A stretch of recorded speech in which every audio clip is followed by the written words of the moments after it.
जय श्री राम। आज महाशिवरात्रि है और महाशिवरात्रि की आप सभी को हार्दिक शुभकामना। जैसा कि आप लोगों ने थंबनेल देखा है, आज हम आपको राम कथा सुनाने वाले हैं और इसका जो विषय है वो काफी रोचक है। वैसे तो तुलसीदास ने अपने रामचरितमानस में कहा है कि हरि अनंत हरि कथा अनंता, कहाँ ही सुनहि बहुविधि सब संता। प्रभु अनंत हैं और उनकी कथा भी अनंत है और यह कई प्रकार से संतों द्वारा कही जाती है।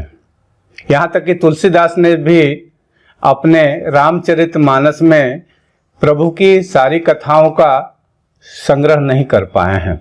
जैसे उन्होंने अहिरावण का जिक्र श्री रामचरितमानस में नहीं किया है, लेकिन उन्होंने हनुमानाष्टक में अहिरावण का जिक्र किया है।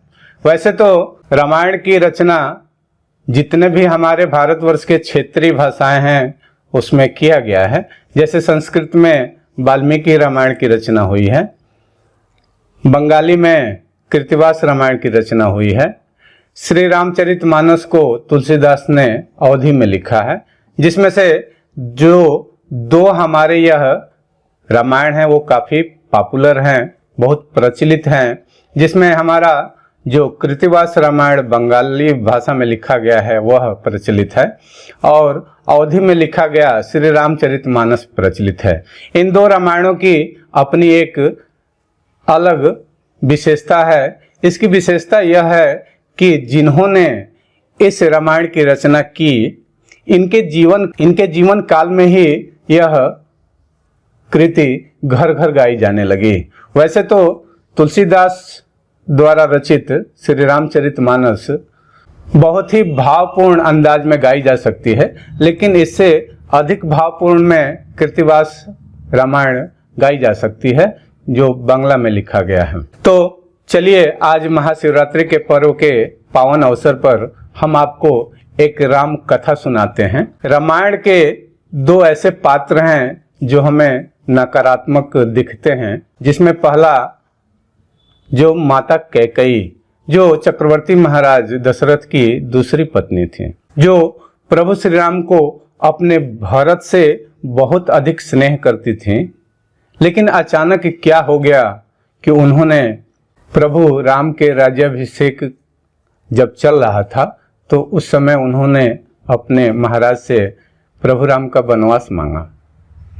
और जो दूसरा चरित्र है जिसे हम नकारात्मक मानते हैं वह रावण का भाई विभीषण। विभीषण पर तो कुलद्रोही, देशद्रोही, भातृद्रोही और यहाँ तक कि इंद्रजीत ने उन्हें संतान द्रोही की भी उपमा दी।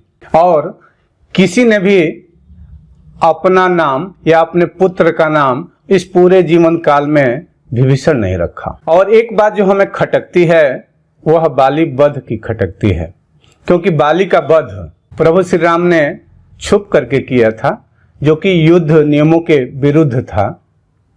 और बाली ने भी ऐसा अपराध नहीं किया था जिस अपराध के कारण उसे मृत्युदंड दिया जाए। किसी भी दोषी को दंड उसके अपराध के अनुपात में देना चाहिए, लेकिन बाली ने ऐसा बड़ा अपराध नहीं किया था जिसके कारण उसको मृत्युदंड की सजा दी जाए। लेकिन इसके पीछे एक कहानी है जिसके कारण बाली वध बहुत जरूरी था। जब बाली और श्री राम का संवाद चल रहा था तो बाली प्रभु श्री राम के सारे प्रश्नों का समुचित उत्तर दे रहा था। यह कहीं से हमें न्यायोचित नहीं लगता कि बाली का वध किया जाए, लेकिन बाली का वध बहुत जरूरी था, उसका वध करना बहुत जरूरी था। चलिए आज हम इस कथा के माध्यम से यह जानने का प्रयास करते हैं कि बाली वध का माता कैकेयी के साथ क्या संबंध है, बाली वध का प्रभु श्री राम के राज्याभिषेक से क्या संबंध है। अगर बाली वध नहीं हुआ रहता तो प्रभु श्री राम का राज्याभिषेक भी नहीं होता। तो चलिए कथा शुरू करते हैं। चक्रवर्ती महाराज दशरथ की 3 पत्नियां थीं, जिसमें से जो द्वितीय पत्नी थी माता कैकेयी। महाराज अपने द्वितीय पत्नी को सबसे अधिक स्नेह करते थे और जब भी वो आखेट पर या किसी युद्ध पर या शिकार पर जाते थे तो वो अपनी दूसरी पत्नी माता कैकेयी को साथ लेकर के जाते थे, क्योंकि कैकेयी युद्ध कला में निपुण थी। एक बार जब महाराज युद्ध में मूर्छित हो गए थे तो अपनी कुशलता, अपनी युद्ध कौशल के आधार पर उनको जीवित युद्ध क्षेत्र से बाहर लेकर के आई थी। इसलिए जब भी महाराज बाहर जाते थे तो माता कैकेयी को साथ लेकर के जाते थे। एक बार महाराज अपनी दूसरी पत्नी के साथ किष्किंधा के ऊपर से गुजर रहे थे तो नीचे माता कैकेयी को एक उपवन दिखा जो कि काफी सुंदर था। उन्होंने कहा, स्वामी, नीचे एक बहुत ही सुंदर उपवन है, मुझे उसे देखने की इच्छा हो रही है। उनके इस निवेदन पर महाराज किष्किंधा उतर गए और जैसे ही बागीचे में पहुंचे, वहां बागीचा का एक पालक खड़ा था। उसने कहा कि आप इस बागीचे में नहीं जा सकते। तो उन्होंने कहा कि ये तो बागीचा है, इस बागीचे का हम अवलोकन करना चाहते हैं। हम इस बागीचे को किसी प्रकार का नुकसान नहीं पहुंचाना चाहते, न इसका फल या फूल तोड़ना चाहते हैं, और यह बागीचा है, इसका तो अवलोकन कोई भी कर सकता है। इसके लिए महाराज की अनुमति की क्या आवश्यकता है? तो उसने कहा कि नहीं, यह उपवन हमारे महाराज बाली के अधीन है और बिना महाराज बाली के अनुमति के कोई भी इस उपवन में प्रवेश नहीं कर सकता। तो महाराज दशरथ ने कहा कि ऐसी बात नहीं है, हम उपवन में जा रहे हैं, हम किसी प्रकार का नुकसान नहीं करेंगे, न किसी फल फूल को तोड़ेंगे, हम बस केवल अवलोकन करेंगे और इस उपवन का अवलोकन करने के बाद से चले जाएंगे। तब तक किसी ने महाराज बाली को इस बात की सूचना दे दी और बाली दौड़े दौड़े उस उपवन में आया और महाराज के सामने खड़ा हो गया। उसने कहा कि आप किसकी अनुमति से इस उपवन का अवलोकन कर रहे हैं? आप बिना अनुमति के इस उपवन का अवलोकन नहीं कर सकते। आप अगर इस उपवन में आए हैं बिना अनुमति के तो आपने अपराध किया है और आपको इस अपराध की सजा भुगतनी पड़ेगी। महाराज दशरथ ने कहा, तो हम तो केवल इस उपवन की सुंदरता को देख करके अवलोकन करने आए हैं, इसमें तो हमने कोई अपराध नहीं किया है। उसने कहा कि यह उपवन हमारे क्षेत्र के अंतर्गत आता है और बिना अनुमति के इस उपवन में प्रवेश करना अपराध है, आपको अपराध की सजा भुगतनी पड़ेगी। बाली ने पहली शर्त रखी कि आप हमसे युद्ध करिए, अगर आप युद्ध में विजयी हो जाएंगे तो आप यहाँ से चले जाइए, अगर आप युद्ध में विजयी नहीं होंगे तो अयोध्या पर हमारा अधिकार होगा। महाराज दशरथ ने सोचा कि बाली से युद्ध करके कोई जीत नहीं सकता, क्योंकि इसे तो वरदान प्राप्त है, जो भी युद्ध की नियति से इसके सामने आएगा उसका आधा बल इसके अंदर चला जाएगा और अगला हार जाएगा और जग हसाई होगी। उन्होंने कहा कि हमको यह आपकी शर्त मंजूर नहीं है। तब दूसरी शर्त के रूप में बाली ने रखा कि आप अयोध्या का भूखंड हमें दान देंगे या बिना युद्ध किए हुए उस भूखंड को हमें दान देंगे। इस पर महाराज ने सोचा कि हम चक्रवर्ती महाराज हैं, अगर हमारे राज्य का हिस्सा एक छोटी सी गलती के कारण चला जाता है तो जग हंसाई होगी। अयोध्या की जनता क्या सोचेगी कि हमारे महाराज भूखंड हार गए। फिर महाराज दशरथ ने कहा कि हमको आपकी यह दूसरी शर्त भी मंजूर नहीं है। फिर उसने तीसरी शर्त रखी कि आप अपने पत्नी को हमें दे दीजिए। यह असंभव था।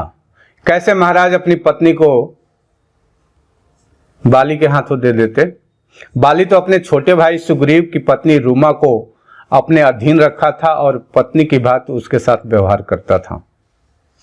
कोई महाराज, कोई चक्रवर्ती महाराज अपनी पत्नी को किसी दूसरे को कैसे दे सकता है? इस पर काफी क्रोधित हुए और उन्होंने कहा कि ऐसा कदापि नहीं हो सकता। तब चौथी शर्त रखी उसने कि आप अपना मुकुट हमें दे दीजिए। इस चौथी शर्त को महाराज दशरथ मान लिए और अपना मुकुट बाली को दे दिए। जब राम के राज्याभिषेक की तैयारी हो रही थी तब माता कैकेयी को ध्यान आया कि हमारे पुत्र का राज्याभिषेक कैसे हो सकता है। महाराज का तो मुकुट बाली के पास है, हम अपने पुत्र का राज्याभिषेक कैसे करेंगे। राज्याभिषेक करना होगा तो उन्हें मुकुट पहनाना पड़ेगा, और महाराज का मुकुट तो बाली के पास है। जब तक मुकुट नहीं आएगा तब तक श्री राम का राज्याभिषेक कैसे होगा। यही कारण था कि माता कैकेयी को श्री राम के राज्याभिषेक के लिए मुकुट की आवश्यकता थी, और उन्होंने राम वन गमन की शर्त अपने स्वामी दशरथ के सामने रखी। दूसरी बात, बाली ने प्रभु श्री राम के माता पिता का अपमान किया था। एक छोटी सी भूल, जो कि उपवन में गए थे, उपवन का अवलोकन करने उपवन में गए थे, उसके कारण बाली ने महाराज दशरथ और प्रभु राम के माता, जो कि सबसे प्रिय माता थी, उसका उसने अपमान किया था। और पुत्र का यह कर्तव्य होता है कि अपने वो कुल खानदान, अपने माता पिता के सम्मान की रक्षा करे। चूंकि उसने प्रभु श्री राम के माता पिता का अपमान किया था, इसलिए उसका वध बहुत जरूरी था। जब बाली और श्री राम का संवाद हो रहा था, तो वहां पर जब उसने कहा कि हमको छल से मारा गया है, हमको छुप करके मारा गया है, यह युद्ध नीति के विरुद्ध है, वहां पर प्रभु राम के पास जवाब नहीं था। फिर उन्होंने कहा कि अनुज बधु भगनी सुतनारी, सुन सठ कन्या समय चारी, इन्हीं कुदृष्टि बिलो कहीं जेई, ताहि भजे कछु पाप न होई। अनुज की पत्नी, भगनी, दास की पत्नी और कन्या, यह चारों एक समान होती हैं। इन्हें जो कुदृष्टि से देखता है वह वध करने योग्य होता है। इसमें उसका वध करने में किसी प्रकार का पाप नहीं होता है। उसने भी इस बात का समुचित उत्तर दिया, बाली ने भी इस बात का समुचित उत्तर दिया। उसने कहा कि हम बानर जोनी में हैं, और बानर जोनी में आपकी यह बात लागू नहीं होती है। फिर प्रभु राम ने अपना दिव्य दर्शन दिया और धर्म के सूक्ष्म रूप को उसे दिखाया, और उसे कहा कि आइए हम आपको ठीक कर देते हैं। जब उसने प्रभु श्री राम के सूक्ष्म रूप को देखा तो समझ गया, कहा कि जन्म तो बार बार मिलेगा, लेकिन आपके हाथ से मरण नहीं मिलेगा। यही कुछ कारण थे जिसके कारण से बालीवध बहुत आवश्यक था। बालीवध का प्रभु श्री राम के साथ, बालीवध का प्रभु श्री राम के राज्याभिषेक के साथ सीधा संबंध था। बालीवध का संबंध माता कैकेयी के साथ था, इसलिए बालीवध सर्वथा उचित था। नहीं तो बाली ने ऐसा अपराध नहीं किया था कि उसका वध होता। इसी कारण से बाली का वध हुआ। अगर आपको ये कथा अच्छी लगती है तो आपका समर्थन चाहूँगा। अगर किसी प्रकार की त्रुटि हुई है तो उसके लिए क्षमा प्रार्थी हैं। आपको यह कथा कैसी लगी आप बताएं, तो आगे हम फिर किसी दूसरी कथा को लेकर के आपके सामने आएंगे। जय श्री राम।